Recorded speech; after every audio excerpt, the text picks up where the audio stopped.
Someone snaps their fingers outside my window every night at 3 a.m.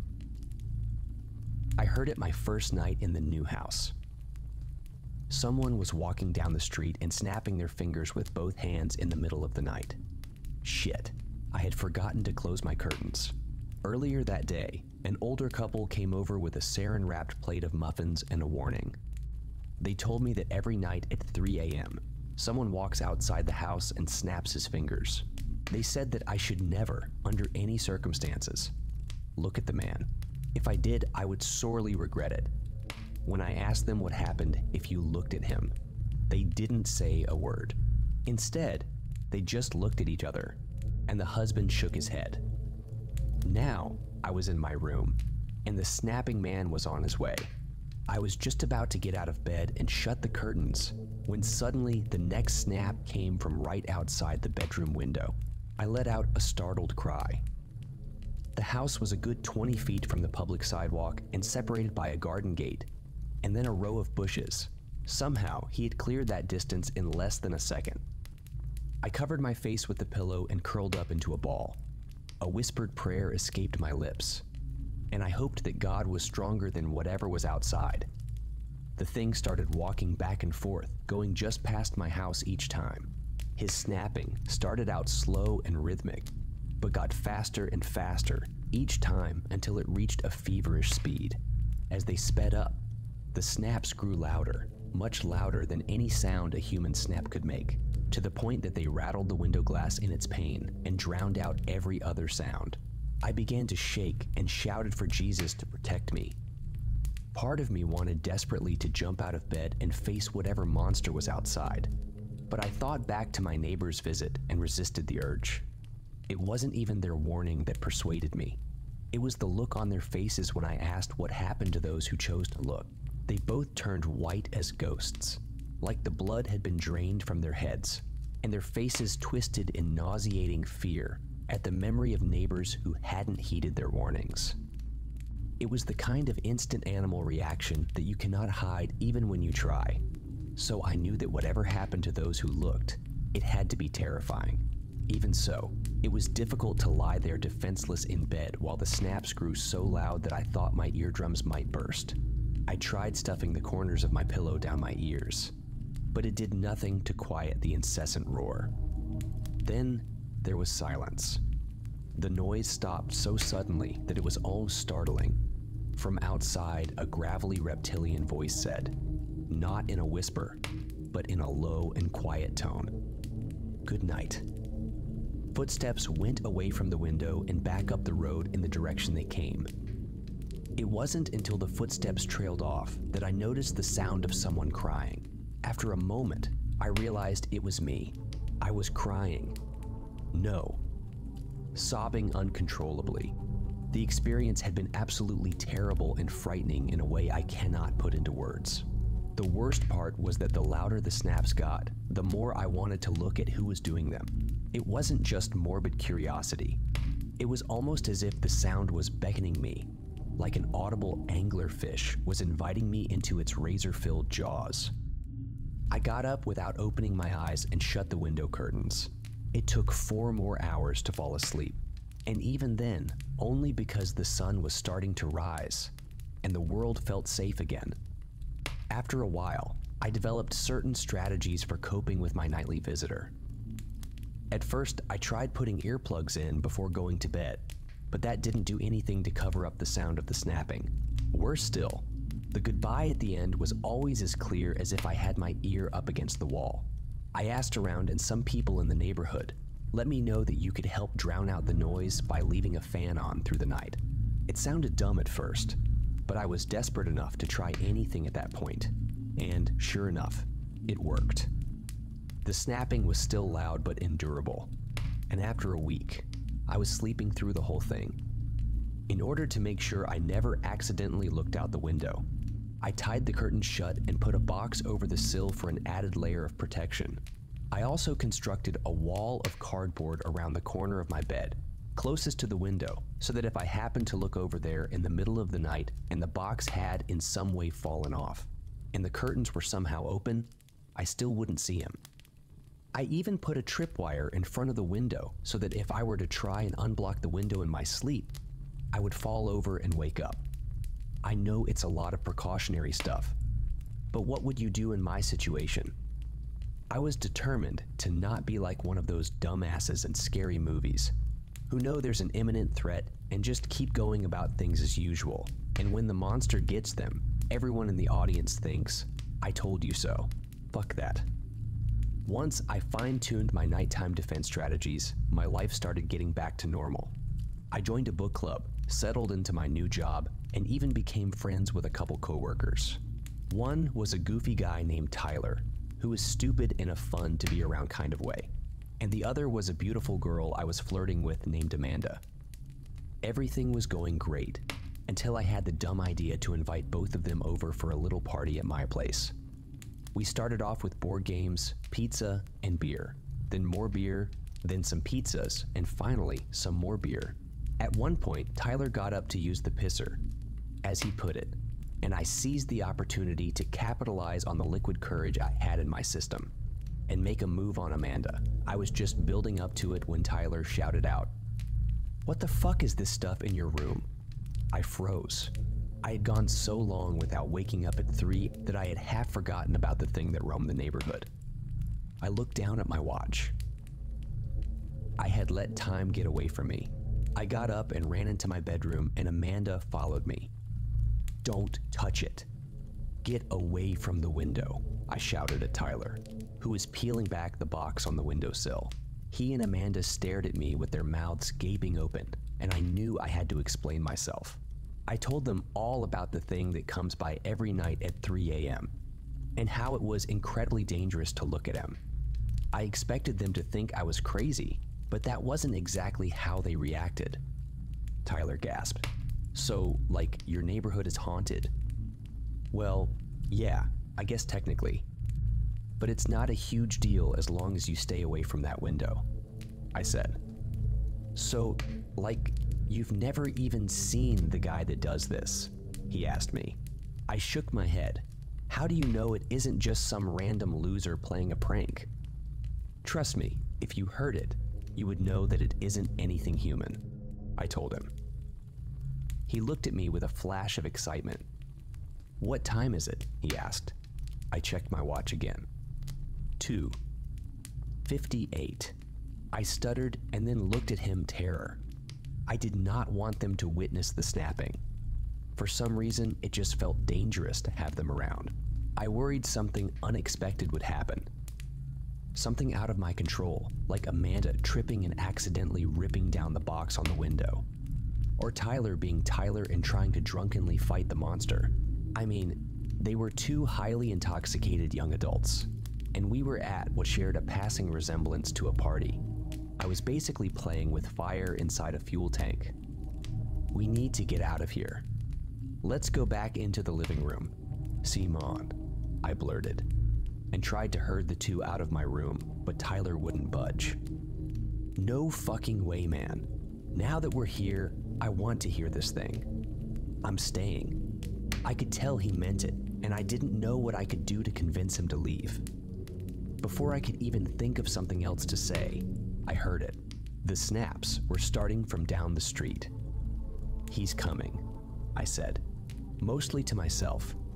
Tyler and Amanda fell silent and strained to listen for the sound of his arrival.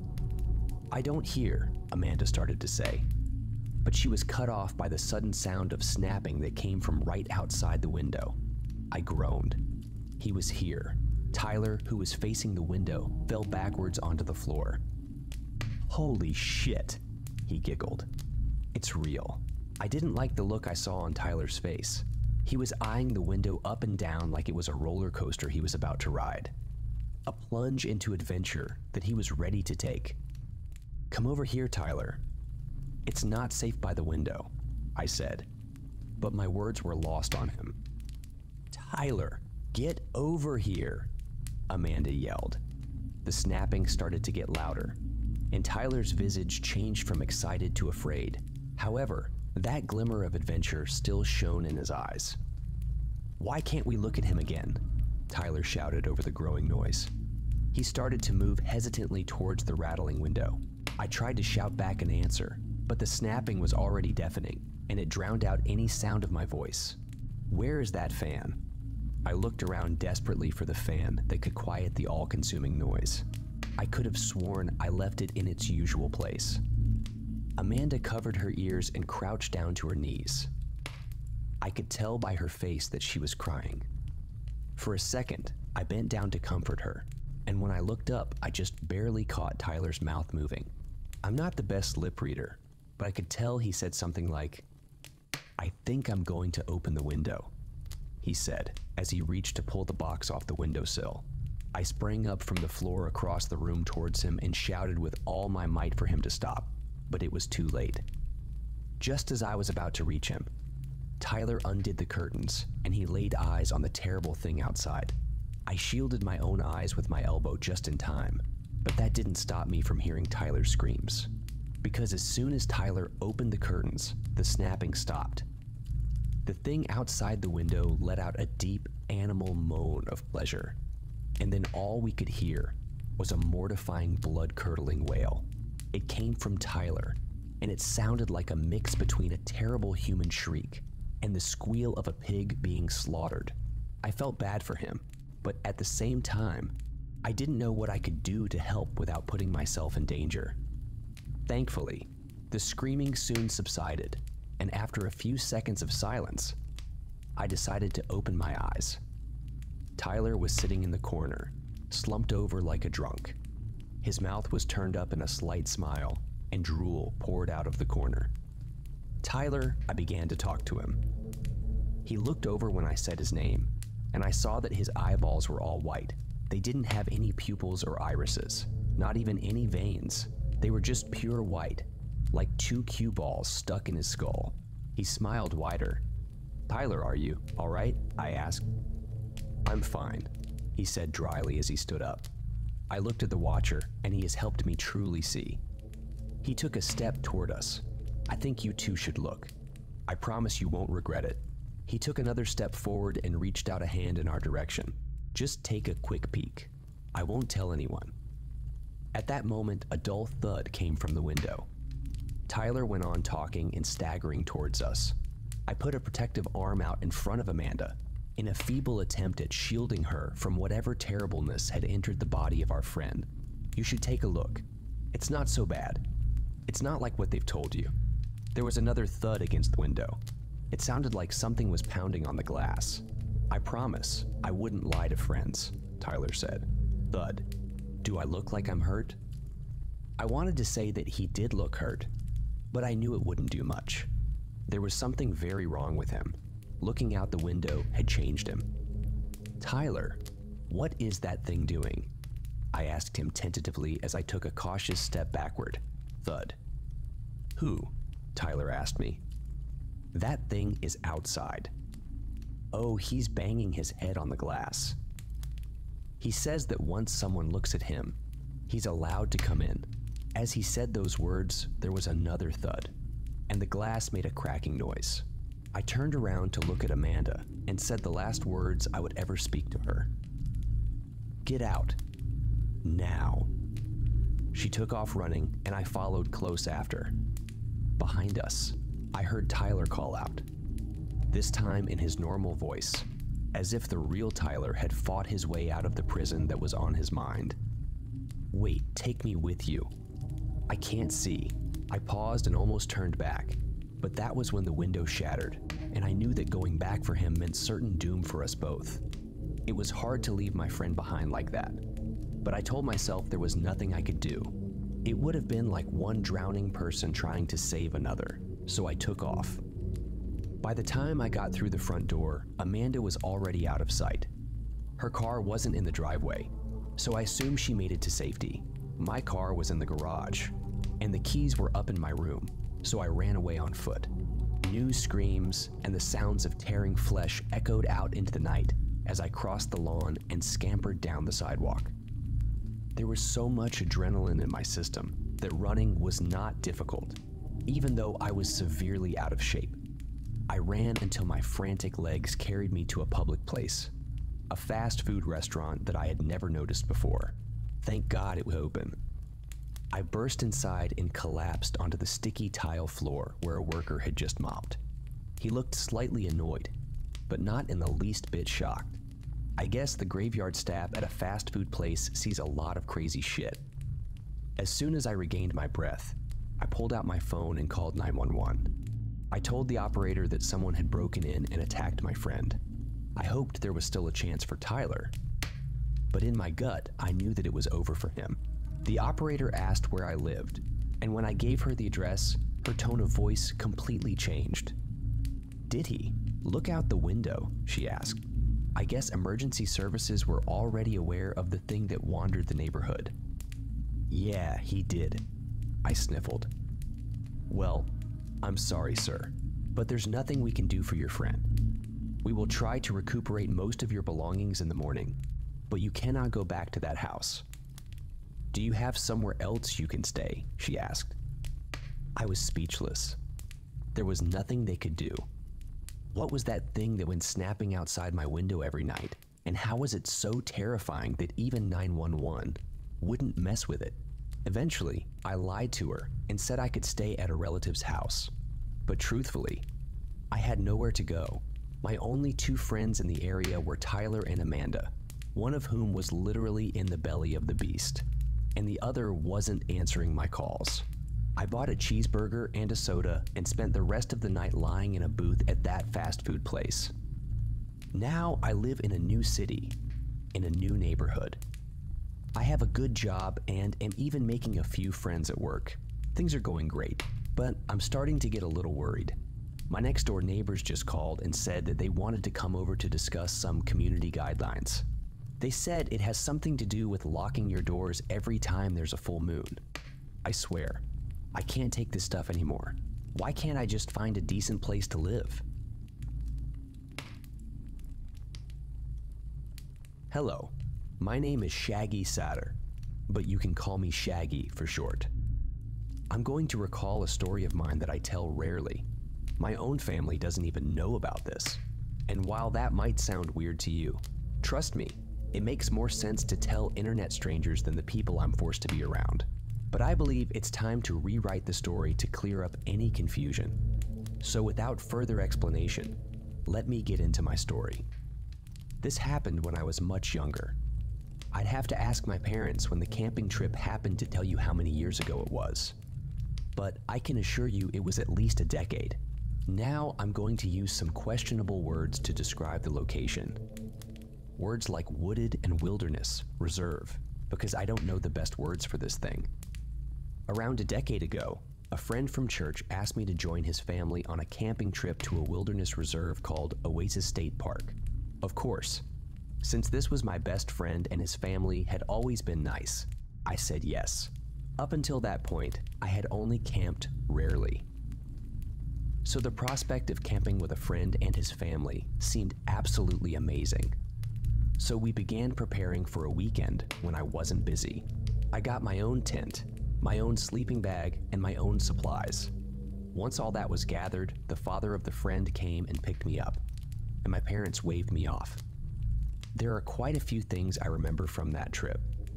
The amazingly hostile yet beautiful New Mexico countryside, the plateaus, and the campsite. The New Mexican wilderness isn't something a lot of people fantasize about camping in. At least, not so far as I know. But Oasis State Park is different. The camping plots are all nice, even if the best are always taken. There's a pretty lake, lots of wildlife, and I hate to admit, more trees than I've ever seen in town. Yeah, I know nobody thinks of multitudes of trees when they think of New Mexico, and for good reason. They aren't the most common occurrence in the plains unless planted by people. Regardless, Oasis has enough for me to just use the term woods for the sake of brevity. So anyways, we found ourselves a plot and began setting up our tents. By afternoon, the tents were set, and me and my friend ditched his, oh so boring younger sister in favor of exploring the park. The memories are fantastic. We found a snake by the lake and watched it drink from the water before slithering off quickly. We explored a place, I remember, that was very sandy. We watched a roadrunner do his thing. We played all day after lunch and saw so many amazing things that by the end of the day, I never would have thought anything could go wrong.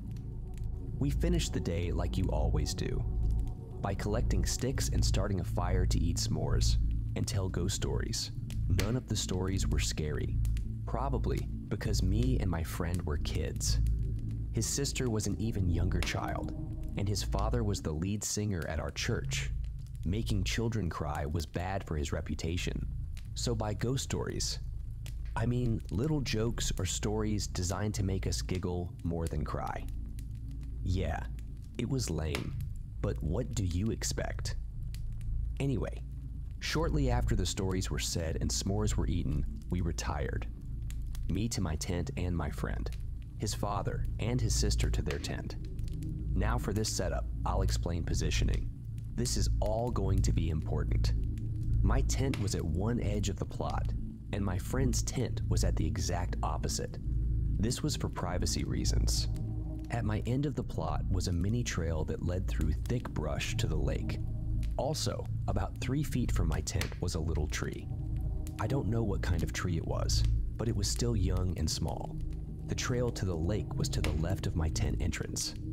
The lake was behind it, and a thin tree line sat across a trail in front of my tent. That trail in front of my tent led to the bathrooms. So I went to bed without a single bit of fear, and before I did, I went ahead and urinated on the tree outside my tent because of laziness. Screw the 2-minute walk to the bathrooms when nature's toilet was outside my tent. So I finished closing up my tent for the night and climbed into my sleeping bag to go to bed. I don't know how long I slept, but when I woke, I had to use the bathroom, and it wasn't the kind of pottying I could do on a tree, or at least not reasonably. So, not being a moron who'd wander through the dark, I grabbed my little lantern.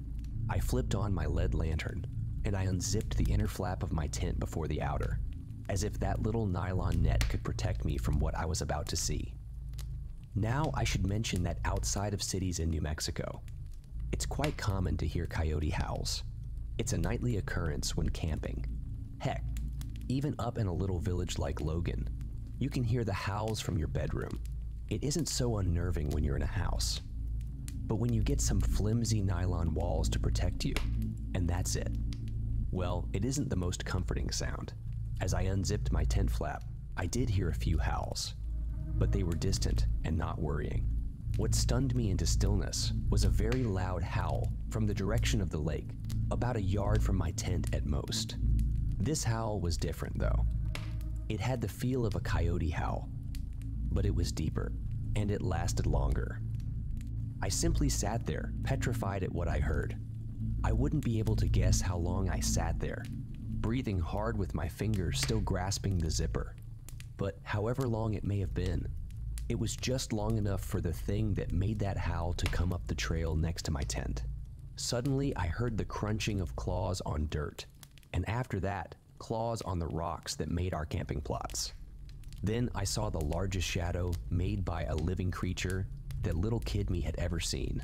It lumbered heavily in the direction of the sparse tree line, where I assumed the other howling had come from. But before it got past the tree, I urinated on it. I realized only then that I was both lit like a candle and had not been trying to silence my heaving breathing. By then, it was too late, as that hulking thing lumbered over closer to the tree and into the light of my lantern. As dim as the little LED light was at that distance, it was just barely enough to make out details. I'd like to note a few very important details that stuck out to me as odd. It had roughly the fur coloring of a coyote, but that classic dogman head shape with the tiny pointed ears was too small to make sense.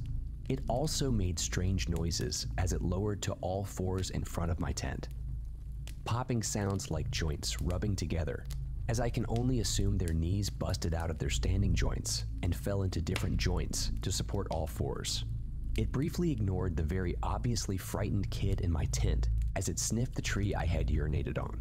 The breaths were similar to a dog's but longer and far deeper, almost like a horse's. Then that thing turned to me and stared straight into my eyes. Its eyes didn't glow. They didn't peer into my soul. but they were unbelievably unnatural. Above all the things I saw in those eyes, I saw a predator. Have you ever been in a position where you made eye contact with a beast you knew was stronger than you? Something you know could just slaughter you, and you know it knows you know, just looking. For seemingly so damn long that I thought for sure I'd just be a bloody stain by the time anyone reached my tent. Screaming would do nothing. I doubted a gun would even hurt this thing. But despite every feeling in my gut, despite the dread of knowing it was a predator, and I was prey, I didn't die. Instead, it turned slowly, ever so slowly, and just fucking sprinted off into the woods. Just fucking gone into the night, faster than it came. I have one personal friend who knows, and he jokes that it was my piss on that tree, like I marked my territory or something dumb like that. Or maybe it just wasn't hungry. Or most likely, it had just enough morals to not kill a kid. I'll never really know. Needless to say, I didn't go to the bathroom. I just put my lantern away, closed my tent flap, and held it all night. I don't remember sleeping that night. I might have, I might not, but if I did, it was dreamless. I do remember that I tried to hide this experience the next day. I asked if my friend and his family heard any howling.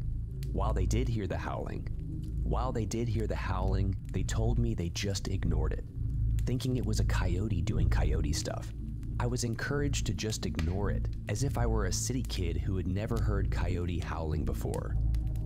That next day, I stayed as close to my friend as possible while exploring and had nearly forgotten the encounter by lunch. Somehow, the safety I had been feeling during the day put the beast out of my mind, until we found tracks in that super sandy place. Coyote tracks. I think seeing those tracks confirmed to me that it wasn't just some dream, and because of that, I showed enough fear that night to convince my friend's family to let me sleep in their tent, even in the comfort of a warmer tent. More people means more warmth, and in the presence of an adult, the father, and two other people, a friend and his sister. I couldn't sleep that night. I'd nearly drift into sleep, and then I'd hear a coyote howl. The next day, I pretended to be sick and got my mother to drive up and take me home a day or two early.